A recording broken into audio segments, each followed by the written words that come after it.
Sejam todos bem-vindos ao Rafas Prevcast. Meu nome é Rafael Gomes, eu sou advogado previdenciarista. E hoje a gente vai falar de um tema que causa muita ansiedade, né, para aquelas pessoas que vão passar pela perícia médica. São aqueles benefícios de BPC, auxílio-doença, né, atualmente chamado por benefício por incapacidade temporária, e aposentadoria por invalidez. E hoje a gente vai trazer alguém que está do outro lado da mesa, que é um perito federal, para poder esclarecer para a gente como funcionam essas perícias. Não é isso, Fábio? Isso mesmo, sejam todos muito bem-vindos. E como o Rafa já falou, a gente vai tratar de perícias, tanto para benefício por incapacidade e também BPC deficiente. E hoje a nossa fala vai ser mais humana, para que os nossos segurados consigam entender e sem o juridiquês. Certo, e hoje a gente está recebendo aqui, antes de apresentar o nosso convidado, roda a vinheta.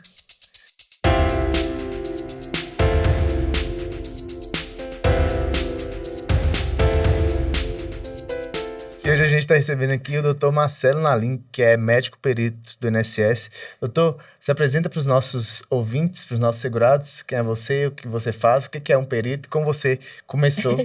Eu sei que são várias perguntas, mas como você começou nesse trabalho, né, da medicina, da perícia federal? Então, meu nome é Marcelo, eu sou médico, já tenho 10 anos de formado, vou para 10 anos de formado, né? Sou casado, pai do Valentim e da Nicole, proprietário do Instituto Umbutu, que é um instituto, basicamente, que atende perícias médicas, nas mais diversas áreas, trabalhista, previdenciário, enfim. Já tem 9 anos que eu atuo como perito, né? Iniciei na Justiça Federal, e aproximadamente 1 ano e meio eu estou 100% na atividade pericial.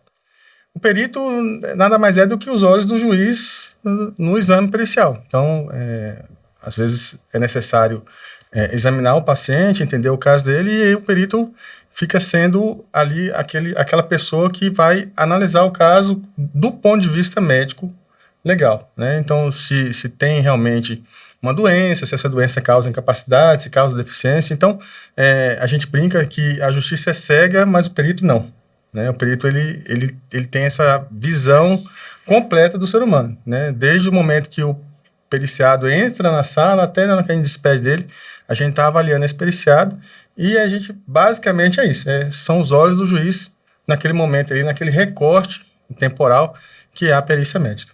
E como que o senhor chegou nessa função de perito? Como é que foi esse caminho? Então, desde na faculdade, a minha grande paixão sempre foi a urgência e emergência. E atuei muito tempo na urgência e emergência, mas na faculdade eu tinha um amigo que trabalhava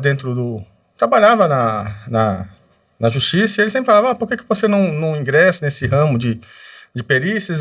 E aí a gente foi conversando, né, já ainda na faculdade, e quando eu formei, se não me engano, no segundo mês depois de formado, eu já iniciei, né, ele me mostrou os passos a passo de como é que eu poderia ser perito, e iniciei no ramo de perícias, né, ainda assim de forma muito tímida, porque a perícia, para o médico que tem pouco conhecimento do ramo pericial, ela parece algo muito complexo, e realmente é complexo, mas assim, depois com o tempo você vai se adaptando. Então, eu iniciei de forma mais singela, mais tranquila, com poucas perícias, e aí, com o tempo, fui aumentando o número de perícias, e desde esse momento aí, segundo mês de faculdade, que eu já atuo nesse ramo de perícia. Certo. E você falou que atua nas várias áreas, né, de seu trabalho, de seu comum. Como é que é a atuação na Justiça Federal? Tem alguma peculiaridade? Não. Na Justiça Federal, a gente avalia as perícias previdenciárias, né? Que são perícias um pouco menos complexas. Não que elas sejam fáceis, elas têm o seu grau de complexidade, de preparo para se fazer a perícia, né? Mas o que a gente percebe é que essas perícias previdenciárias, elas têm uma complexidade um pouco menor que nas outras esferas, né? Você pega, por exemplo, a serviço em saúde, né, antigo erro médico, elas são perícias mais complexas, com mais quesitos, com participação de assistente técnico, sempre tem assistente técnicos, né? E já na Justiça Federal, elas são um pouco menos complexas. Isso permite que a gente faça um número maior de perícias por dia, né? Então, Um exemplo, o tempo que eu gasto numa perícia trabalhista, eu faço 10 previdenciárias. Então, Nossa, a diferença. A diferença é muito grande. É muito grande. A gente percebe que a perícia ela tem um peso ela tem um peso no processo, né? E aí o perito precisa se equilibrar ali na questão técnica e na questão da acessibilidade, né? Do ser A humano. questão humana, né? Como é que você faz para poder equilibrar isso?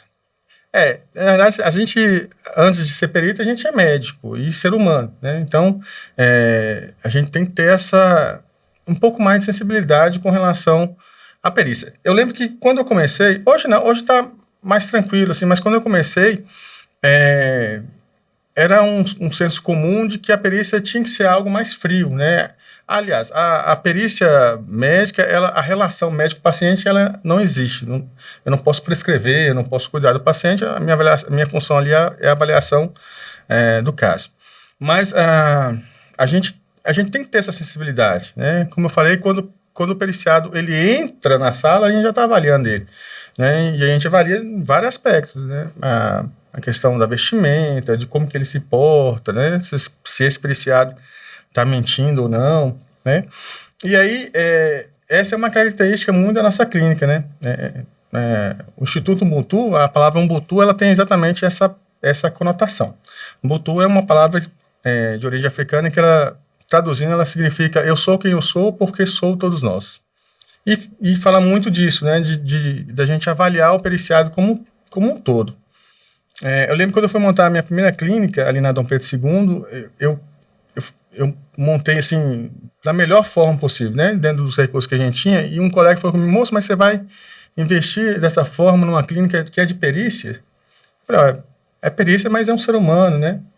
E essa sensibilidade, Rafael, ela é importante, sabe? Muitos periciados, eles vão para a perícia e é algo que ele está aguardando há muito tempo. Sim. Né?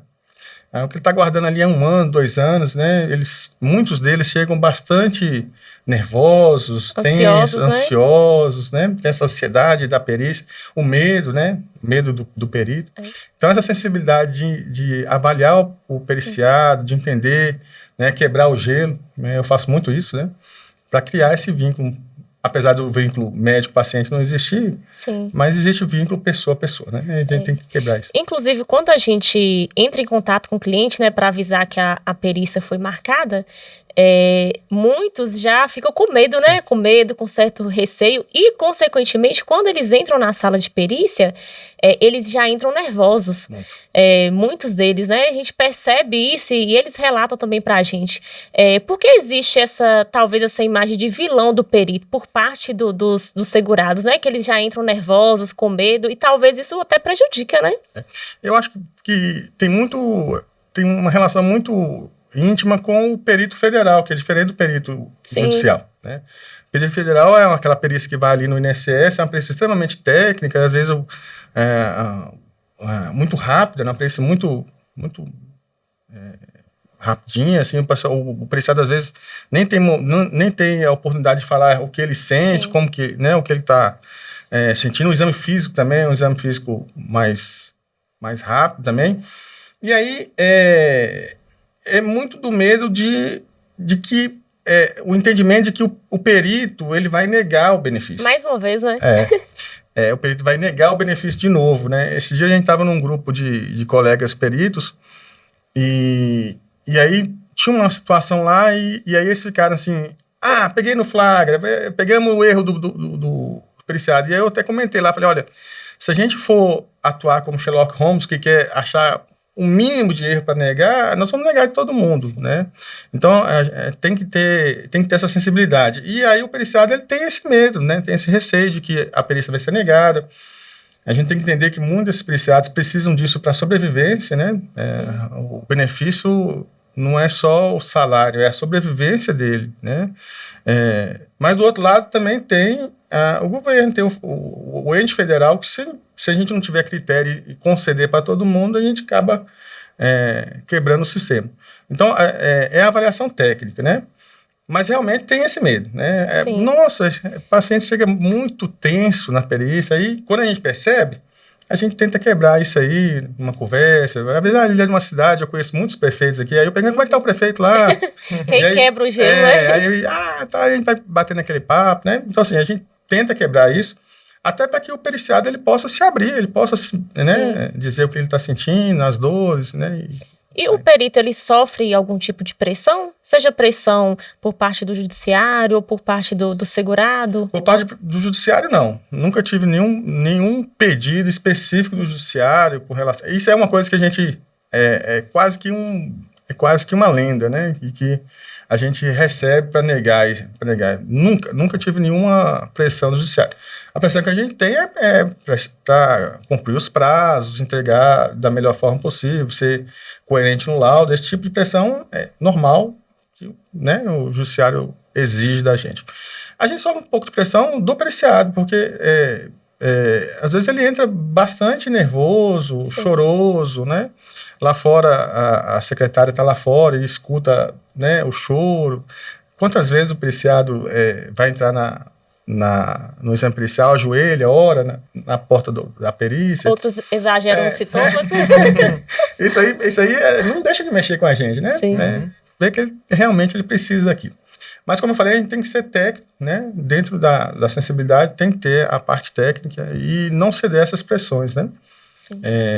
Se você for pegar assim, no número de 100, 60% chora na perícia. Então, eu sou muito calmo, né? Chorar, tudo bem, pode chorar, na hora que você estiver melhor, a gente continua. E isso não deixa de ser uma pressão, né? É um tipo de pressão para que você conceda o benefício, né? Aí. Eu acho que seria bom a gente entrar num assunto que tem gera muita confusão, que é o que é incapacidade, né? Isso. Às vezes o segurado, ele confunde estar doente com ter o direito de receber o benefício. Eu acho que a gente precisa esclarecer para os segurados que nos escutam a diferença entre incapacidade e doença, porque o fato de você estar doente não te garante um benefício, né? Será que teria como fazer essa diferenciação para o segurado entender melhor como é que funciona? Isso é algo que gera realmente bastante questionamento do periciado, do paciente, né? O fato da pessoa ter uma doença não quer dizer que ela está incapaz. Eu posso dar um exemplo, por exemplo, uma pessoa que tenha diabetes tipo 1, insulina independente. O fato dela ter diabetes e insulina independente não necessariamente torna ela incapaz, né? A doença, ela tem que gerar um impedimento para o trabalho para se tornar incapaz. Então, por exemplo, a pessoa tem diabetes tipo 1, mas não tem nenhum comprometimento sistêmico, né? Visão está normal, rim normal, tudo normal. Ele não está capaz para o trabalho. Ela tem uma doença, mas não está capaz. No entanto, se esse paciente, se esse periciado tem um diabetes, mas o diabetes já causou uma retinopatia diabética e ela perdeu parte da visão. Dependendo do tipo de trabalho, ela está parcialmente incapaz. Sim. Não. Suponhamos que essa pessoa seja um técnico de eletrônica, que precisa da visão para soldar, para ver as trilhas ali da placa-mãe, e ela não tem a visão, ou tem uma visão muito prejudicada. Sim, ela está incapaz. Então, a doença, ela tem que gerar algum tipo de limitação, e essa limitação tem que gerar incapacidade para que a pessoa esteja incapaz para o trabalho. Então, nem toda doença gera incapacidade. Importante falar também que tem uma diferença entre doença, incapacidade e deficiência, né? Sim. Porque a deficiência me parece que é algo permanente, não é isso? Como é que seria qual seria essa diferença? A doença é o CID, né? É a nomenclatura, diabetes. Né? A deficiência é algo, como que essa doença gera algum tipo de impedimento para esse paciente. Né? Então, ele tem uma deficiência. A incapacidade é como que esse impedimento impede ele de trabalhar. Então, são coisas bem distintas, né?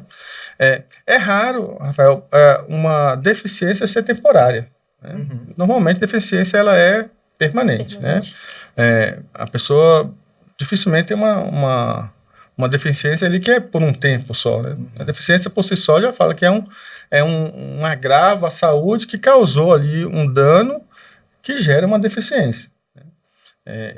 Mas nem toda deficiência é incapaz, né? Causa incapacidade ao periciado.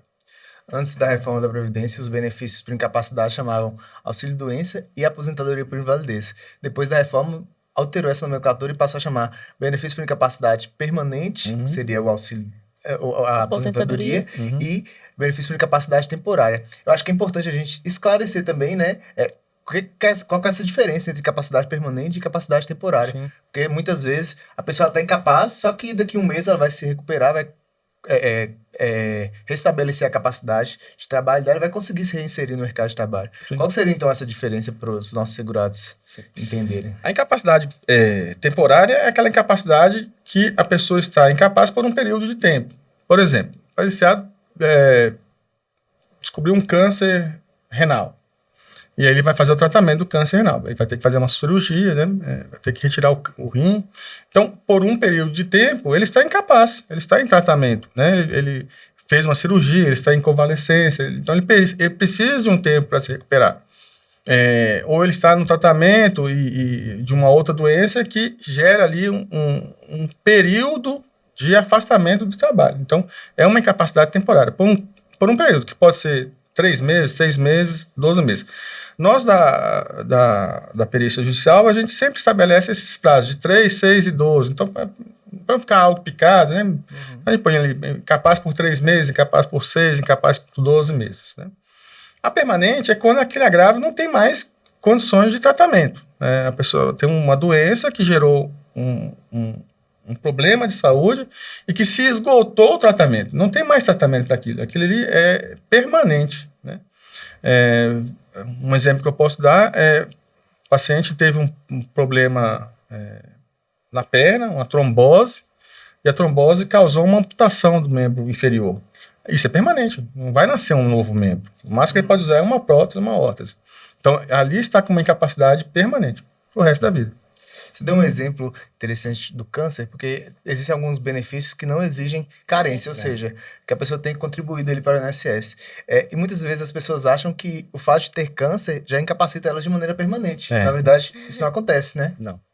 Tem vários tipos de câncer, né? Tem desde os cânceres benignos aos malignos, tem os cânceres mais simples, tem os cânceres mais complexos, tem câncer que gera metástase, que é algo mais grave, né? Então, o fato de ter câncer não necessariamente gera uma incapacidade. O fato de ter a CID não pressupõe incapacidade, né? O povo acha que tem vários CID no relatório que é suficiente. Quando a gente pega um relatório médico que tem lá, às vezes, 15 CIDs, a gente já pensa se aquilo ali não é um relatório gracioso, né? Se não é o médico querendo ajudar ali o paciente, porque, principalmente na cidade pequena, eu trabalhei muito tempo em cidade pequena, a gente cria um vínculo muito forte com o paciente. Eu trabalhei, não sei se vocês conhecem, a cidade chamada Joaquim Felício. Sim. Trabalhei 4 anos lá em Joaquim Felício, né?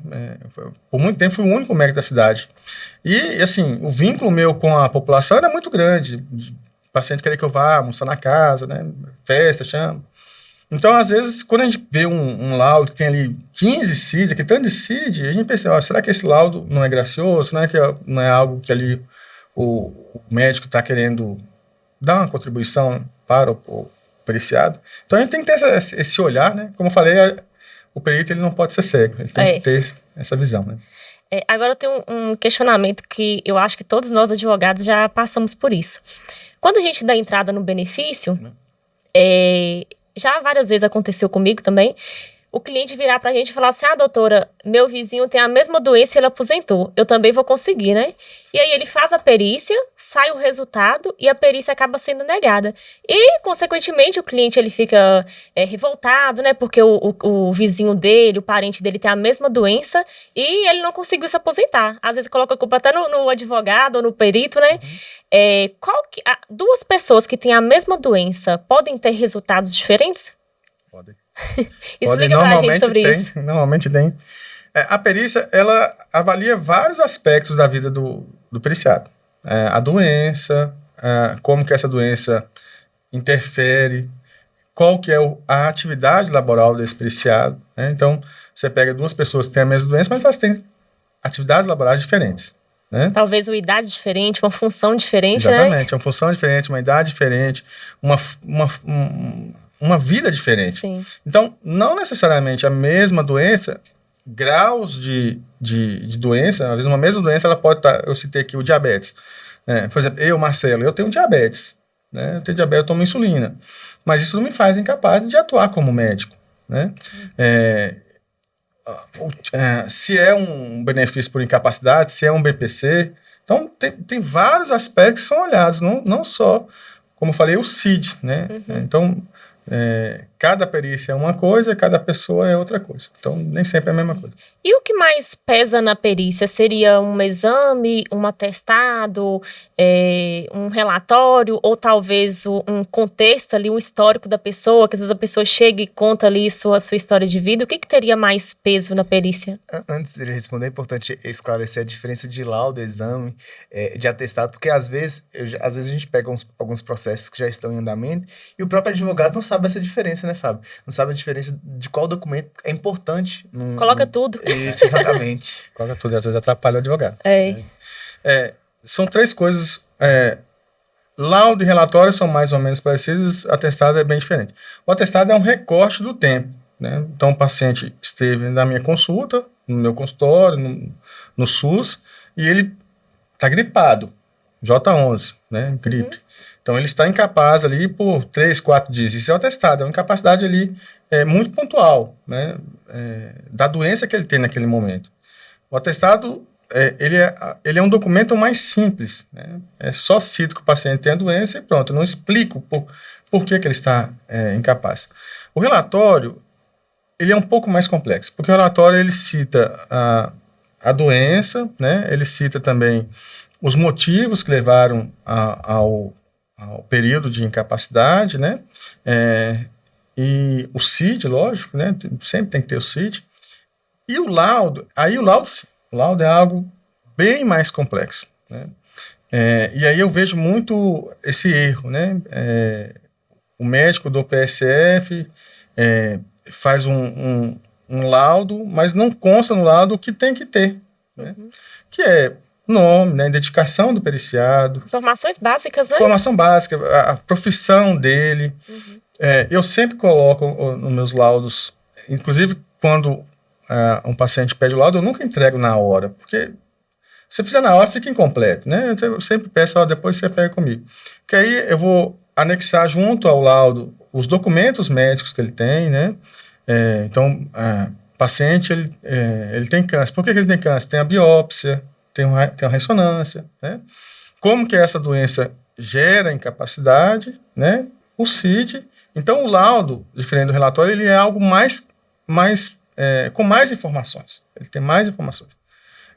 Então, é como se fosse uma escadinha.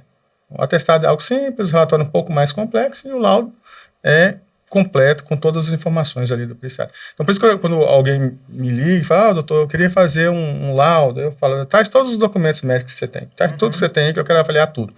E aí a gente escolhe o que é importante, né? Porque às vezes a pessoa tem uma pancreatite e ele vem com o resultado de uma endoscopia. O que tem a ver endoscopia? Nada. E aí alguns advogados acham que por ter muito documento aquela perícia vai ser aprovada. Pelo contrário, às vezes atrapalha. Sim. Né? Do começo do ano para cá, a gente tem feito uma experiência e tem dado muito certo de entregar os laudos no mesmo dia. Então, faço a perícia no mesmo dia eu entrego o laudo. Então, quando tem muito documento, fica inviável isso. Porque eu tenho que analisar todos, eu tenho que separar o que é importante, né? Eu não posso fazer igual esse dia eu vi uma perícia de um colega de uma cidade e colocou assim, documentos médicos, todos que estão no processo. Eu acho que né? O advogado ele precisa atuar nesse sentido também, sim. Orientar o cliente até a forma como ele vai pedir o laudo. Sempre quando chega um laudo no meu escritório, eu avalio se o laudo está de acordo com aquilo que a perícia pede, porque a perícia pede um laudo que tenha as identificações, que tenha também esse relato do tempo que aconteceu, o prognóstico da doença e também... Carimbo, assinatura do médico, né? É importante que no laudo esteja claro como que a doença incapacita o segurado, né? Sim. Então, eu percebo que é um trabalho que precisa ser feito entre advogado e médico. Muitas vezes eu ligo pro médico e falo assim, doutor, porque deixa eu explicar a situação. Eu acho que precisa também do advogado ter essa sensibilidade, né? Não é colocar todos os documentos, não é trazer aquela pasta toda e colocar no processo, porque isso atrapalha o juiz, atrapalha o perito, atrapalha todo mundo, não é isso? Um exemplo, eu já peguei perícia de paciente, eu estou citando diabetes, que é algo mais comum. Paciente com diabetes, e aí o advogado colocou glicemia capilar, glicemia de jejum do paciente, 89. Aí, ele jogou contra o próprio cliente, porque 89 está normal, né? Então, assim, não é que tem que mentir, né? Mas tem que escolher bem os documentos que vão ser avaliados. Sim. assim, uma dica que eu dou para os advogados é escolha bem, coloque em ordem cronológica, né? Quanto mais facilitar a nossa vida, mais rápido a gente entrega o laudo, mais rápido o seu cliente vai ter uma resposta do processo dele, né? E quais desses documentos seriam mais importantes ou um depende do outro? Não, é um conjunto, né? Conjunto. A gente avalia todos os documentos. Se no processo tiver 500 documentos, vão ser todos analisados. Lá na nossa clínica, eu vou para a perícia já com pré-laudo, né? Então, quando eu vou atender o periciado, o pré-laudo já está pronto. E nesse pré-laudo consta uma síntese da inicial, né? Porque imagina, eu vou atender 20 pacientes no dia, eu vou ter que ler todo o processo. Não consigo, né? Então, a gente tem uma equipe que já faz isso, né? Faz a síntese da inicial, porque eu já entro sabendo qual que é o objeto da perícia, qual que é a doença que ele tem, né? Os documentos médicos já estão separados, e aí a nossa equipe lá separa todos. E aí depois eu, como perito, eu vejo o que é importante. E aí ele separa no arquivo do Word, que está ali pronto para eu editar, mas no processo também estão todos marcados. Então, e é por isso que a gente consegue entregar no mesmo dia a perícia. Então, quando eu vou avaliar, eu preciso ver o documento médico no processo, eu só clico lá onde está e eu já vejo o documento. Então, assim, quando tem muito documento, a perícia fica muito morosa, né? É igual quesito. Quando tem milhares de quesitos, a perícia vai demorar mais para ser feita, né? Porque tem que ter um tempo para Antes responder, de né? você passar para a próxima pergunta, Fábio, eu acho que é importante também destacar que você falou da petição inicial, é importante o advogado construir uma boa petição inicial e colocar lá quais são as incapacidades, se possível, recortar, né, onde que está a incapacidade, qual documento que fala sobre a incapacidade, como que isso incapacita. Então, de toda forma, a gente percebe que a atuação do advogado, principalmente nesses benefícios por incapacidade, é importantíssimo, né? De construir uma narrativa com que o perito tenha determinada conclusão sobre o laudo. A inicial, como eu disse, é a inicial do processo, né? É ali que você vai entender o caso. E a gente costuma ver iniciais genéricas, né? Você vê que o cara copiou e colou ali. Uhum. Então, assim, isso causa uma morosidade, né? Então, eu tenho que avaliar todo o processo. Agora, uma dúvida aqui, doutor. Já teve algumas situações que a gente viu de clientes que não têm muito documento por talvez não ter condições financeiras de conseguir fazer uma ressonância, de um exame mais caro, passar no médico especialista e às vezes espera lá na fila do SUS e acaba demorando, né? Nesses casos, quando às vezes o cliente tem pouca documentação, é aconselhável entrar, porque na perícia também vai ser feito uma análise minuciosa dele presencial, né? Olhar onde sente dor, fazer movimentos, ou o certo é realmente tem que ter, não uma vasta documentação, mas um documento que realmente dê para ajuizar a ação. De repente um exame que atesta a incapacidade, né, que atesta a doença, alguma coisa nesse sentido. Tem uma frase clássica que fala, a clínica, ela é soberana, né? Então, a clínica é sempre soberana. Um paciente que vem para uma perícia sem documento nenhum, sem nada, né, fica até difícil, né? Porque a clínica é soberana, mas às vezes o periciado ele mente, né?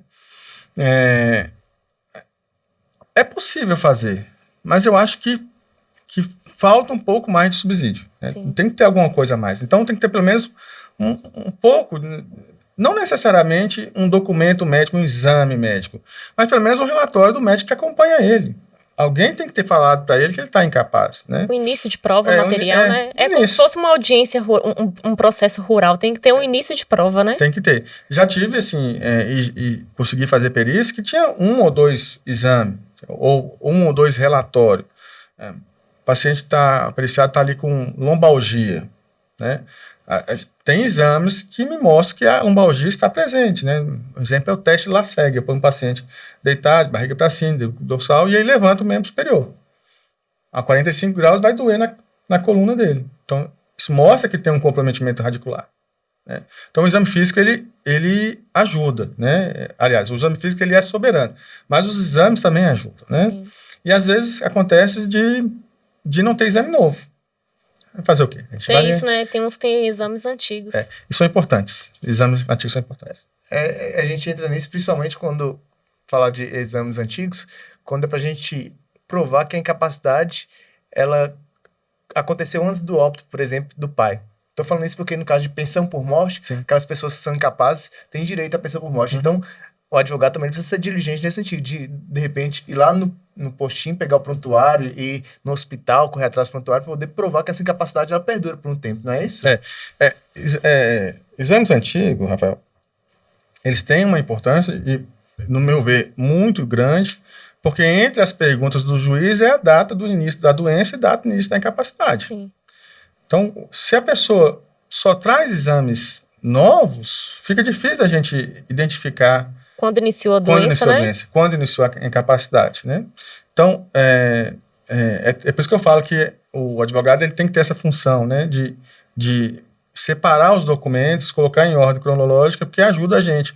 Imagina o periciado, acontece muitas vezes de nem todos os documentos estarem no processo. Aí chega o periciado lá com um monte de documento na mão. Né? Puxa vida, dá um trabalho danado. Eu parar a consulta, olhar todos, né? Sim.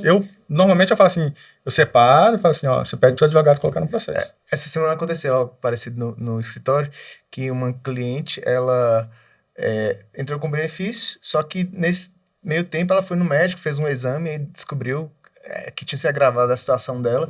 Eu fiz exatamente isso. Eu juntei no processo, pedi ela para levar, e no dia da perícia eu também liguei lá na clínica para poder avisar que a gente tinha juntado um novo processo, porque se você chega, por exemplo, lá já tem esse kit de atendimento, por exemplo, o resumo da inicial, incapacidade, talvez isso falta, né? Então, mas hoje a gente usa o EPROC, né? Então, quando eu vou responder, eu abro o EPROC. Então, mesmo que suponhamos que a perícia vai ser hoje e ontem ela pegou, e aí você colocou lá ontem. Quando eu abrir o EPROC vai estar. Aí já olha, opa, esse aqui é um exame novo, provavelmente não está nos que a equipe já separou. Né? E a gente olha ele, né? Eu tenho um colega que fala assim, o paciente chega com tanto de exame, eu não vou colocar no processo, eu estou criando prova para ele. Ele realmente não coloca. E eu também faço isso, né? Eu peço, converse com o seu advogado, pede para ele colocar no processo, eu não vou entregar esse laudo hoje, vou dar um prazo aí para o senhor de 10 dias, e aí ele volta, normalmente os advogados colocam no processo, né? Até porque nós somos contratados para isso, né? Eu falo assim, instruir bem o processo. Pagando um advogado, então pede para ele colocar no processo. Né? Uma coisa que, inclusive, também nós somos contratados para poder fazer e fazer bem são os quesitos. Sim. Qual que é o papel dos quesitos, né, nas perícias? Você já falou questão dos quesitos genéricos, muitos quesitos. Eu acho que a gente é formado na faculdade e aí o povo do direito quer escrever demais, na verdade, quanto mais específico, melhor, não é isso? E tem muitos que nem fazem, né? Tem muitos muitos não fazem, né? Outros fazem demais, né? Tem os quesitos do juiz, né? Então, quando for elaborar os quesitos, tome mais cuidado para que não coloque os mesmos quesitos do juiz. Né? Inclusive, às vezes, no resultado do relatório, às vezes da perícia, o perito coloca quesitos já respondidos acima, porque talvez seja o mesmo quesito que já foi respondido do juiz. Eu não faço isso. Por que eu não faço isso? Pensando no juiz, né? Imagina, se eu ponho assim, quesitos já respondidos lá acima nos quesitos do juiz. Aí o juiz, ele vai ter que voltar lá para ver o quesito, né? Então, é por isso que eu falo que às vezes gera uma dificuldade para a gente, para o perito, porque são os mesmos quesitos, né? E aí eu também nunca coloco só a resposta. Tem que explicar, imagina, a resposta numa página, o quesito está em outra. Aí o juiz tem que ficar voltando, né? Então, aí eu tenho que copiar o quesito de novo, colocar a resposta e dar a resposta, né? Então, assim, e aí, nossa, inúmeras vezes que os quesitos são os mesmos do juiz. Dá vontade de colocar realmente. Todos os quesitos já foram respondidos nos quesitos do juiz. Mas aí eu penso assim, uma vez eu faço isso, e aí o advogado vai falar assim, mas tem um quesito que é um pouco diferente, vai querer quesito complementar. E aí volta o processo, o juiz acha ruim, eu acho ruim porque eu tenho que responder quesito complementar, né? Então, assim, eu prefiro responder tudo. Tá no processo, eu respondo. O que eu não faço, às vezes, o advogado ele faz a inicial, ele já sabe que vai ter perícia e ele põe quesito. Aí é agendada a perícia e tem outros quesitos do advogado. Eu sempre uso os mais novos, né? Às vezes o outro lá, às vezes ele não quer que eu responda, eu respondo mais. Se ele quiser, eu respondo os mais antigos.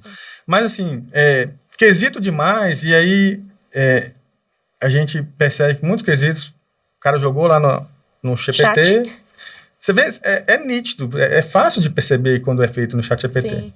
Então, aí tem lá 30 quesitos. Você responde o juiz, né? Normalmente a Previdência ela não pergunta, né? Não tem quesito. Mas aí tem os advogados. E aí atrapalha, porque eu não consigo entregar a perícia no mesmo dia ou no outro dia. E é ruim pro periciado, que ele fica ansioso, querendo a perícia dele pronta, né? E sobre o laudo pericial, o juiz, ele sempre segue o laudo ou ele pode discordar também do laudo? O juiz, ele não está preso ao laudo, né? E como eu falei, o laudo é um dos subsídios que ele vai usar, Sim. né? Mas o juiz, ele não está... Adstrito ao laudo, né? Não está, né? Ele pode, mesmo eu falando, ele está incapaz, doutor. Ele pode falar, não acho que está, e é direito dele, né? Sim. Da mesma forma que, às vezes, o perito fala que ele está capaz e o juiz conclui pela incapacidade. Pela incapacidade, né? Quase toda perícia, quando acaba, o periciário pergunta, e aí, doutor? Você vai conceder? A resposta é sempre a mesma. Eu não sou e nem sei fazer papel de juiz. Quem julga é o juiz. O meu laudo ele vai só usar como um dos fundamentos do todo o processo. Então, cabe ao juiz. Vamos aguardar a resposta dele. Apesar que a gente sabe que, na grande maioria das vezes, o juiz segue o que a gente coloca lá. Fábio, agora vamos falar de duas coisas que são diferentes, né? Que os segurados confundem muito. Porque sempre que chega alguém no INSS, chega alguém no escritório que foi pedir um auxílio-doença, uma aposentadoria por invalidez, ele pergunta, doutor, será que não compensa recorrer? Eu sempre falo, às vezes é melhor ir para a Justiça Federal, porque lá você vai passar por um perito. E a gente precisa esclarecer, eu queria que o doutor fizesse isso, a diferença entre essa perícia do INSS, né, e a perícia que é feita na Justiça Federal. Basicamente é tempo de perícia. A perícia do INSS ela é muito rápida, né? São minutos. A perícia judicial, ela envolve outras coisas. A doença, o periciado, às vezes o assistente técnico, que acontece, né? Tem escritórios aqui que mandam assistente técnico, né? O exame físico, né? Então é lógico que a gente não faz um exame físico completo. O exame físico ele é sempre direcionado para a queixa. Então, o problema é coluna, vamos fazer um exame físico de coluna. Eu não vou ficar procurando doença no periciado. Mas a perícia judicial, ela tem mais pontos a serem olhados, né, do que a perícia federal, a perícia lá no INSS. Então, o que eu acredito, Rafael, é que realmente é o tempo de perícia, né, a avaliação que ela é mais criteriosa. A gente olha tudo. Por exemplo, esses dias um colega que quer iniciar no ramo de perícia perguntou se poderia me acompanhar numa perícias. Eu falei, pode, lógico. E aí o periciado entrou e ele usava uma bengala. E aí eu perguntei, a bengala o senhor usa há quanto tempo? Ah, doutor, já tem 8 anos que eu uso a bengala. E é sempre essa mesma bengala que o senhor usa? Sempre. Desde que eu fiquei incapaz, eu uso essa bengala. O senhor trocou a bengala? Não troquei. Posso ver a bengala? E aí a borrachinha da bengala estava nova. Não tem como 8 anos, né? Então, você está entendendo que a perícia judicial ela é um pouco mais refinada? Uhum. Então, assim, você já percebeu que o periciado já começou mentindo, né? Então, quem mente um pouquinho, mente um tantão. Sim. Né? Então, assim, e aí o colega falou, nossa, mas você olha até isso? Eu falei, olho. Eu tenho que ser os olhos do juiz aqui, né? Um tipo de perícia que é muito difícil, porque, como eu falei, a perícia é um retrato da doença e da incapacidade da pessoa naquele momento. Então, perícia psiquiátrica, né? É difícil. É uma incapacidade invisível, né? Invisível. Às vezes ela aparece. Então, o periciado, a gente olha a vestimenta, a higiene desse periciado, como é que tá. Ele está com higiene, né?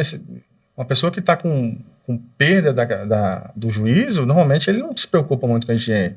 As vestimentas, né? O discurso do periciado, né? Então, ela é um pouco mais complexa por causa disso. Então, basicamente, eu acho que essa é a diferença entre os dois tipos de perícia. A perícia judicial ela tem um aprofundamento um pouco maior e olha outras coisas que não só a doença, né? Olha a questão social também. Certo. Eu tenho uma certa dúvida, já ouvi outras pessoas comentando também, tem algumas situações que a gente entra com o processo, o cliente ele relata que tem uma certa doença, apresenta a documentação, mas na perícia ele informa, além dessas doenças, informa uma doença que não estava no processo. E um documento que não estava no processo, que a gente não pediu, não fez os pedidos, não informou sobre aquela doença. Quando é assim, o perito ele pode avaliar e descrever no laudo, mesmo que o cliente não tenha passado para o advogado, mesmo que não tenha lá relatado dentro do processo, o perito pode fazer isso? Pode. uma das perguntas que o juiz faz é se existem doenças que não foram aquelas que estavam citadas, né? E a gente olha. Apesar que, a não ser que seja uma doença grave, recente, que às vezes não deu nem tempo do periciado falar com o advogado, às vezes tem periciado que nem conhece o advogado, né? Conseguiu o advogado pela internet, enfim, não tem esse acesso ao advogado. Aí a gente avalia, né? Porque existe uma pergunta específica para isso. E a pergunta é se tem essa doença e se essa doença também gera incapacidade. Então a gente olha assim, a gente avalia esse caso. Geralmente, vocês seguem aquele laudo que é apresentado pelo advogado, ou vocês geralmente podem entender que existe outra incapacidade ali e pode entender que existe. Pode existir outra incapacidade que não está tão explícita no laudo, né? Como eu te falei, o laudo, principalmente o laudo que vem do SUS, às vezes ele é mais pobre. Né? Então, o médico que faz não estabelece tudo que está ali que o periciado precisa. Então, às vezes aparecem outras doenças e a gente avalia como todo, a gente avalia todas essas doenças, até se ela for incapaz, a gente cita. Agora, acontece que hoje a gente usa o EPROC, né? O EPROC engessa um pouco a gente. Eu sou da época que a gente pegava o processo e ainda levava para casa. Processo físico, né? Eu só não sou da época da máquina de datilografia, né? Mas da época que pegava o processo para casa. E aí, o que eu percebo é que o laudo nessa época, ele tinha mais aspectos, né? Poderia ter mais aspectos e poderia não ter tantos aspectos, depende muito do perito. Então, hoje o EPROC, ele é muito bom. No começo a gente ficou um pouco assim, em dúvida do sistema, mas é um sistema muito bom. E aí eu descobri, pouco tempo agora, uns 6 meses, tem um quesito que eu posso discursar sobre o caso. Então, normalmente eu faço, né? Quando eu faço a perícia, eu falo um pouco da doença, do que é a doença, né? De como que ela gera incapacidade no periciado ou não. E tem quando gera incapacidade, tem a pergunta clássica, que é por que a minha perícia é diferente da do INSS? Então, ali eu sempre coloco quais são os motivos que me fizeram ter um pensamento diferente do médico do INSS, né? Doutor, agora, algo que está acontecendo aí de forma recorrente, que a gente viu aí tanto no INSS, para entrar com os processos judiciais também, que é sobre a questão do autismo. O senhor está ciente, né? Mexe muito nessa questão, atende muito paciente. Toda pessoa que tem autismo, ela tem direito ao benefício? Não. Eu posso falar de duas formas, tanto como perito como pai de autista, né? Eu tenho um filho que é autista. O autismo, ele tem níveis de autismo. 1, 2, 3, né? Então, quanto maior o nível, mais severo é o autismo, né? E nem toda pessoa tem direito ao benefício, porque depende de qual benefício. Sim. Né? Normalmente, esses benefícios estão voltados ao BPC. Sim. Né? Então, tem que avaliar a renda familiar, se a pessoa encaixa na renda familiar. E o BPC, a gente tem que lembrar que o BPC tem a influência da capacidade laboral, mas não é isso que se avalia apenas. Tem que ver o quanto essa doença, o quanto esse impedimento atrapalha as atividades de vida diária desse paciente. Então, por exemplo, eu tenho meu filho que tem autismo nível 1. Ele só tem porque os médicos falam que ele tem. Né? Eu quase não percebo isso nele. Ele não tem essa dificuldade. Ele é verbal. Mas tem periciados que têm um nível que requer mais cuidado. Que a atividade de vida diária dele é mais prejudicada pela doença. Aí sim ele teria o benefício, né? Apesar que há um entendimento de que nível 1, nível 2, nível 3, tudo tem, sendo de baixa renda, teria o direito. Mas na prática, o que a gente avalia é se... Eu costumo perguntar muito à mãe que vem para a perícia, você trouxe um relatório escolar? Menininho? Não trouxe, doutor. Nunca peguei relatório escolar. Então, como é que eu vou avaliar essa criança? Para ver o desenvolvimento dela na escola, né? Aí o que eu faço, às vezes, eu falo, eu vou te dar 10 dias, vê se você consegue lá o relatório, pede para o seu advogado adicionar o processo e a gente avalia. Né? Então, assim, o autismo ele tem que gerar um impedimento na atividade de vida diária. Um prejuízo a esse paciente. Se não gera prejuízo, o paciente tem uma vida, né? Não é normal, assim, até para a gente depois não ficar fora de contexto. Todo periciado, todo paciente que tem um autismo, ele tem algum tipo de deficiência, né? Às vezes social, às vezes ele tem, a palavra é uma predileção alimentar, né? Ele tem um hiperfoco em alguma coisa, então ele tem algum tipo de prejuízo. Mas esse prejuízo atrapalha ele estudar, atrapalha futuramente trabalhar, né? Lionel Messi ele é autista. Tem quantas pessoas que estão aí no mercado de trabalho que são autistas? Nem por isso gera incapacidade. Você falou do BPC, que é um benefício realmente é bom a gente esclarecer também a diferença da perícia para os benefícios por incapacidade, auxílio-doença e aposentadoria por invalidez, também do BPC, né? E explica um pouquinho para o segurado de novo, Fábio, eu sei que a gente já explicou isso algumas vezes, mas o que é o BPC? Geralmente essa perícia que a gente está falando não é aquela para pessoa idosa, é para pessoas com deficiência, né? Sim, porque tem 2 tipos de BPC, né? Tem o BPC deficiente e o BPC idoso. O BPC, que é um benefício de prestação continuada, no caso de idoso, é acima de 65 anos, e para os deficientes, tem que comprovar, em ambos os casos, né, que a renda ela se enquadra dentro do que fala a lei, apesar de que na justiça eles podem relevar um pouco isso, mas tem também o critério da deficiência. Então tem que comprovar que aquela deficiência, que foi o que o senhor falou, vai impedir ele de futuramente trabalhar, se for uma criança, ou se for um adulto também, de reinserir no mercado, de se ressocializar, né, no meio social, mas a diferença seria essa. Agora, para a perícia, existe alguma diferença da perícia, até mesmo dos quesitos do juiz, para o BPC deficiente e também para os benefícios por incapacidade? Ou o critério ali de avaliação vai ser a mesma? Não, são quesitos diferentes. São 2 tipos de quesitos. Hoje, no EPROC a gente consegue responder, por exemplo, os por incapacidade dentro do EPROC e os BPC respondem fora. Mas os quesitos do juiz são totalmente diferentes. Além disso, tem o Índice de Funcionalidade Brasileiro, que é uma tabela que a gente vai marcando ali o quanto que a deficiência gera de impedimento na vida desse periciado. Então, assim, a gente consegue quantificar, e essa tabela é feita junto com o serviço social, né? A gente consegue quantificar um pouco ali essa incapacidade gerada pela doença. Eu queria entrar aqui já nos mitos e verdades sobre as perícias, e eu teria uma dúvida, e também acho que dúvida de todo mundo. Seria mito ou verdade de que na perícia judicial existem pegadinhas? Eu acho que é a dúvida de muita gente, que o povo fala, toma cuidado, que o perito pode jogar uma caneta e você tem que ficar esperto. Não, lembra que eu falei do grupo lá, dos colegas que estavam tentando ser Sherlock Holmes? Não tem isso, né? Não. Tem cliente que fala, eu vou ficar esperto com o perito, se ele fizer qualquer pegadinha. Não existe isso, não. Existe assim, igual eu falei da questão da bengala, né? Sim. A gente olhar, você fala para o periciado, quanto tempo você não trabalha? Tem 20 anos que eu não trabalho. 20 anos que você não faz nada? 20 anos que eu não faço nada. Aí você olha a mão, tá cheia de calosidade. Sim. Ele tá tendo algum tipo de atividade, né? Talvez não laboral, assim, de forma formal, mas é um trabalhador rural, ele tá fazendo alguma coisa ali.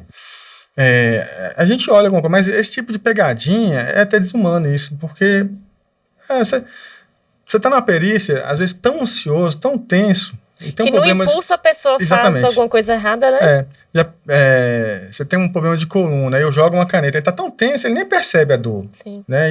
E no intuito de querer ajudar o perito, ele abaixa e pega. Então não tem isso. Isso aí Tem algum outro mito aí? Eu acho que uma das dúvidas das pessoas é se pode ou não levar acompanhante, né? Porque na perícia do INSS, a pessoa nem entra, dependendo da situação. Então, depende de qual acompanhante, né? E depende muito da situação. Eu, Marcelo, não me importo. Não me importa. Meu pai pode entrar comigo? Pode, mas você que vai falar. Tá bom. Deixa o pai entrar. Advogado, quem entra na perícia, eu não me importo. Mas eu falo para ele, doutor, quem vai falar é ela. É a periciada, é o periciado, né? Lá no meu consultório, eu tenho a sala de anamnese, onde eu entrevisto o periciado, e eu tenho uma sala à parte que é de exame físico. De uma forma geral, o que o Conselho de Medicina fala é que a perícia é um ato médico, né? É um ato médico. E quando às vezes o advogado quer entrar, ele entra, ele participa de toda a entrevista, de toda toda a conversa, mas o exame físico, como é algo mais íntimo, aí eu peço licença e vou para a sala que fica ao lado e examino o paciente lá, só eu e o paciente. Às vezes o paciente tem que se despir, né? Enfim. Então, para mim, e aí muitos colegas criticam isso, você vai deixar o advogado entrar? É tão mais difícil explicar para o advogado que ele não pode entrar e deixar ele entrar, e normalmente os advogados são muito corteses, eles respeitam, né? Eles respeitam a perícia. Então não tem problema. Para mim não vejo problema nenhum se entrar com um parente, com um advogado, com um assistente técnico, né? Assistente técnico é outro caso importante, né? Porque quantas vezes o assistente técnico entra, eu percebo que ele não sabe nem de que se trata a perícia. Qual é a função dele? Só né? chegou. Ficou ali, né? E eu sempre pergunto, ao final, eu deixo claro para o assistente técnico, você pode interferir a hora que você quiser. Eu estou fazendo pergunta, se você quiser fazer uma pergunta, você pode fazer.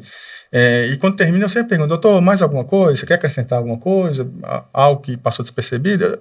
Então, eu deixo muito tranquilo o assistente técnico participar da perícia, né? E prefiro, né? Eu entendo que o assistente técnico ele é um parceiro ali, não um cara que está... Um inimigo. Tentando puxar a sardinha pro cliente dele. Né? Agora, se eu falando aí sobre a questão do advogado, tem até uma história engraçada, que há um tempo atrás marcou a perícia, e aí orientei o cliente, falei assim, você vai responder o que te perguntar, aí se perguntar sobre a sua doença, você vai informar o que você tem. Aí eu falei lá as doenças que a cliente tinha, falei assim, você não tem isso, então você vai informar o que você tem, o que você não consegue fazer. E aí o cliente pediu pra ir com ela, eu fui, entrei na perícia. Quando chegou lá, aí a gente já entra na questão do nervosismo, o cliente ficou tão nervoso que ele falou, o perito perguntou o que o cliente tinha, ele virou e falou assim, doutor, o que eu tenho mesmo? O que a senhora falou? Aí ficou parecendo que a gente influenciou, influenciou o cliente a inventar uma doença. Aí em alguns casos a gente prefere nem entrar, a gente orienta antes o cliente, o que deve levar, o que não deve levar, o que você pode falar, porque tem gente também que fala demais, né? Nem precisa, conversa demais ou conversa de menos, mas, conversa menos, mas aconteceu isso, falei assim, meu Deus, ficou parecendo que a gente... Fica ruim pra você, né? Fica ruim. E aí a gente entra na questão dos exageros, né, que é outro mito, as pessoas acham que se chegar lá, precisam exagerar, precisam chorar, precisam... É bom falar dessa questão, que é um mito também, o que você falou, né, que tem cliente, tem gente que chora, né, lá na hora. Um exemplo bastante contundente, que a gente vê muito, é fibromialgia, né, a paciente aí com fibromialgia, tem fibromialgia e tal. E aí a gente vai fazer os testes que a gente chama de tender points, que são pontos específicos que se aperta e que causa dor no paciente que tem, no preciado que tem fibromialgia. Só que eu não aperto só os pontos específicos. Aperto outros pontos que não são específicos. E aí sente dor em tudo. 100% de dor. Você vai fazer o teste de Laseg. A dor é a 45 graus. Se ele levanta 5 graus, tá doendo demais, para. Você tá vendo que tá tendo exagero. Sim. Né? Então, assim, não adianta exagerar. Como eu falei, quem mente um pouquinho, mente um tantão. Né? Eu já peguei casos que, quando a gente olhou no laudo, tinha lá o perito falando, exagerou nos sintomas. Fica ruim, fica chato pensar nisso, né? Tem mais algum mito? Não, acho que é isso. A gente vai para um quadro, ao da vinheta aí do Fala aí Segurado, que é um quadro onde as pessoas nos enviam as dúvidas, e aí a gente trouxe algumas dúvidas. A primeira dúvida aqui, que é uma pergunta do público, é sobre a questão de depressão. Quando que a depressão ela gera um benefício, né? Quando que se torna incapacidade? Normalmente é quando ela tem refratariedade, né? Então, o periciado... Lembra que eu falei dos documentos antigos? Então, você percebe que há muito tempo esse periciado está fazendo tratamento, né? Porque a perícia, como eu falei, ela é um recorte temporal, é aquele momento ali. Então, assim, quando a gente percebe que o periciado ele está há bastante tempo fazendo tratamento, ele tem um histórico importante ali de sintomas depressivos, e entre sintomas a gente fala... O mais importante é a tentativa de autoextermínio, né? Então, o policial fala, eu já tentei me matar várias vezes. Como é que você tentou se matar? Tomei remédio. Você foi para o hospital? Não. A gente como é que você tomou remédio e não foi para o hospital? Né? Então, quando tem um histórico, uma refratariedade, a gente fala assim, eu tenho depressão gravíssima, doutor. Estou muito, muito depressivo, eu não consigo sair de casa. Quais medicamentos você usa? Eu uso fluoxetina. Só fluoxetina. Algo está errado. Né? Então, assim, essa doença não se mostra tão grave. Como é que o paciente há tanto tempo está tão grave, tão depressivo, e usa um único antidepressivo? Né? Você sempre usou depressivo? Sempre usei fluoxetina e não sara. Vai sarar. Primeiro, uma coisa, se ele tiver uma depressão grave, realmente ele não vai sarar só com esse medicamento, né? Ele não vai melhorar. Então, a gente olha refratariedade, tentativas de autoextermínio, o histórico desse periciado, né? Então, tudo isso a gente olha. Como eu falei, as perícias psiquiátricas são mais complexas, depende de mais fatores. Né? Uhum. Tem uma dúvida aqui que é sobre a dor crônica. A dor crônica, ela gera incapacidade? Gera, pode gerar, né? Agora, dor é algo muito difícil, porque é algo subjetivo, né? Então, você pensa, a sua dor de 0 a 10, quanto que é? 100% dos pacientes vão falar 9 ou 10. E hoje todo mundo tem dor, né? Aí, como eu falei, sua dor é 10 em 10? 10 em 10, doutor. Você tá doido? Dói demais. O que você toma de remédio? Eu tomo dipirona 500mg uma vez ao dia. Alguma coisa tá errada, né? Como é que a dor é intensa, 10 em 10? A dor 10 em 10 é terrível. E ela toma de receituário, tem dipirona 500mg. Então, isso é uma forma de a gente avaliar o quanto que essa dor tá causando de incapacidade. Aí ele traz lá, ele tá tomando opioide, tá tomando morfina, tá tomando pregabalina, na dose máxima, né? 2 vezes ao dia. Tá. Aí a gente percebe que essa dor é uma dor crônica importante, né? Tem, na verdade, essa dúvida vai ser minha. Tem alguns casos em que a gente dá entrada no benefício, o cliente até então de início está afastado do serviço, só que aí ele não tem condições de comprar, se sustentar dentro de casa porque está sem renda, que a empresa não vai pagar, e o INSS, enquanto lá na justiça, enquanto não fizer perícia, se der certo, não vai receber, né? Então tem todo um procedimento. E aí, durante o processo, tem algum impedimento o cliente voltar a trabalhar? Porque tem algumas pessoas que ficam receosas de voltar a trabalhar e às vezes na perícia o perito fala, não, se você voltou, você tem condições de trabalhar. Só que muitos às vezes não têm condições de trabalhar, mas tem que retornar porque não tem um dinheiro para se alimentar, né? Sim. Principalmente às vezes quando é pai de família, tem filhos para sustentar. Isso gera algum impedimento? O Marcos Medanha, que é um escritor, ele fala muito a respeito dessa questão do limbo previdenciário. Que a pessoa cai no limbo previdenciário. Nem a empresa quer de volta, nem o INSS cai, ele fica sem salário e como é que essa pessoa vai se alimentar? Né? Às vezes não tem um benefício social, um Bolsa Família, alguma coisa, e aí ele volta ao trabalho. Né? Existem casos realmente que o paciente está incapaz, um caso de dor crônica, ele tem uma dor crônica intensa, mas ele precisa sobreviver. Então, como eu falei, a gente tem que ter essa sensibilidade e avaliar também, se mesmo com aquele trabalho ali, se ela está incapaz, né? A gente estava falando aqui da decisão do juiz, né? Eu lembro normalmente eu não costumo, eu entrego o laudo e esqueço o processo, nem tem como ficar olhando. Mas uma vez por coincidência, eu fiz um laudo, o juiz ele não seguiu o meu laudo, porque no laudo eu coloquei que o paciente estava trabalhando, né, e que por isso ele estava capaz, mas o juiz entendeu que a situação de vulnerabilidade era tão grande e a doença era uma doença importante que mesmo ele trabalhando, ele estava incapaz e concedeu para ele benefício. Tem aqueles casos também dos segurados que às vezes eles voltam a trabalhar, mas está ali só batendo ponto, que não consegue trabalhar. Tinha um caso de um cliente no escritório, por exemplo, ele era motorista. Ele voltava e só batia ponto porque ele não conseguia dirigir por causa da incapacidade dele. E era um retorno formal, né? Mas na prática mesmo acontecia. Acontece. Às vezes o patrão também permite, né? Fica com dó, permite, sim, faz um acordo ali, né? Então, pode acontecer, sim. Tem uma outra dúvida aqui sobre a questão da deficiência para criança. Como é que isso é? Como é que é aferida isso? Como é que vocês fazem para poder... É mais complexo, porque criança, às vezes, ela não consegue falar, ela não consegue se expressar, às vezes a criança é muito pequena, né? Então, a gente olha vários aspectos, né? Olha os relatórios médicos que estão ali, os receituários, os relatórios escolar, quando a criança está em ambiente escolar. Então, a gente avalia isso todo, o exame físico também, né? Conversa com a criança, né? Às vezes eu brinco com a criança, eu tenho uns bonequinhos lá no consultório, converso com ele, converso com a mãe, converso com a criança, e aí vou puxando ela, como é que é, assim mesmo e tal. E aí a gente tenta chegar a um parecer. Então, a avaliação na criança, aí mais do que nunca, a gente tem que olhar tudo. Tem que olhar os documentos médicos, relatório escolar, receituário, tudo que está ali junto junto ao processo. Relatórios psicólogos, às vezes quando é doença psiquiátrica, né?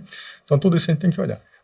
As perguntas que as pessoas mandaram terminaram, mas tem uma pergunta que isso gera dúvida até para os advogados que atuam, que é a incapacidade daquelas pessoas que convivem com HIV, né? Que é uma perícia também que é específica, né? Sim. Muitas pessoas não sabem, mas aquelas pessoas que convivem com HIV têm direito ao benefício, se for o caso de uma pessoa segurada, ao auxílio-doença, à aposentadoria por invalidez ou ao BPC. Como que é feita essa perícia? Essa perícia a gente avalia não só a doença, né? Porque não é o fato de ter a doença que ela tem uma incapacidade. Mas a gente olha de uma forma geral os exames laboratoriais, principalmente a contagem CD4, né? Que é a carga viral. Uhum. Então, tem muitos periciados que têm carga viral zero, está zerada, e não tem nenhum impedimento, assim, exame físico completamente normal, não tem nada. Agora, a perícia do paciente com HIV, a gente tem que levar em consideração a estigmatização, né? Se a gente pensar, por exemplo, em cidades pequenas, por exemplo, existe um problema para essa pessoa se reinserir no mercado de trabalho, né? Muito. É uma perícia que é também social, não é isso? Depende do contexto social também. Cidade pequena, então, o preconceito é muito grande, né? Muitos desses periciados não conseguem, principalmente se for trabalhar em alguma atividade que demande contato com alimento. Realmente ele não consegue. O preconceito é muito grande. E não tem jeito. Cidade pequena acaba pasando que o periciado tem a doença, né? E aí é muito complexo isso. Então, a gente avalia um todo. Entre a questão da carga viral, se ela está presente ali ou não, se o paciente está debilitado, né? Tudo a gente avalia isso aí. Chegamos ao final, né? Estamos chegando ao final e a gente queria pedir algumas dicas, né, Diogo, para o senhor poder orientar nós, advogados, os advogados que nos assistem, os segurados, que vão se preparar para uma perícia, como se preparar, o que nunca fazer. O que nunca fazer, o que fazer. Bom, para os advogados, é o que a gente falou aqui, né? Tomar cuidado com a inicial, fazer uma inicial muito bem feita, na inicial constar o objeto, o que é que nós vamos avaliar, qual que é a doença, os documentos médicos, né, se possível, aqueles que são realmente importantes, né? Uma dica que eu dou é sempre colocar em ordem cronológica, ajuda bastante para a gente, que vai responder o laudo. Basicamente isso, quesitos, né? Quesitos, colocar o necessário, não repetir quesitos, que isso aí... não que o perito vai falar assim, esse cara aí tá querendo muita coisa, vou negar para ele. Não existe isso. Mas acaba... Facilitar, né? Facilitar e acaba sendo mais rápido a entrega do laudo. Também ser específico, né? Ser específico. Perguntar, por exemplo, fulano é motorista, a incapacidade, a doença tal, impede ele de exercer a atividade? Isso. É pontual. Ser pontual, na verdade. Ser pontual, né? Para o periciado, a grande dica é fale a verdade. Fale sempre a verdade.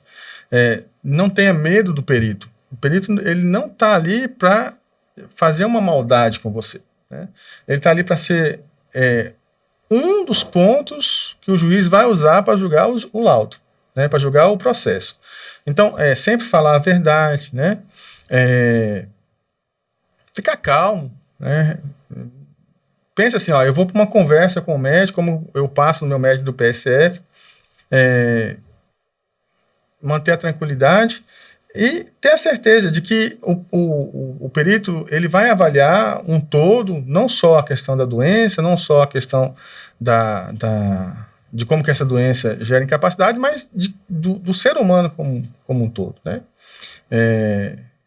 Tem um cara que fala assim, um pensador fala assim, aprenda todas as técnicas, aprenda todos os conceitos, mas ao tocar um ser humano, seja apenas um outro ser humano. E é isso.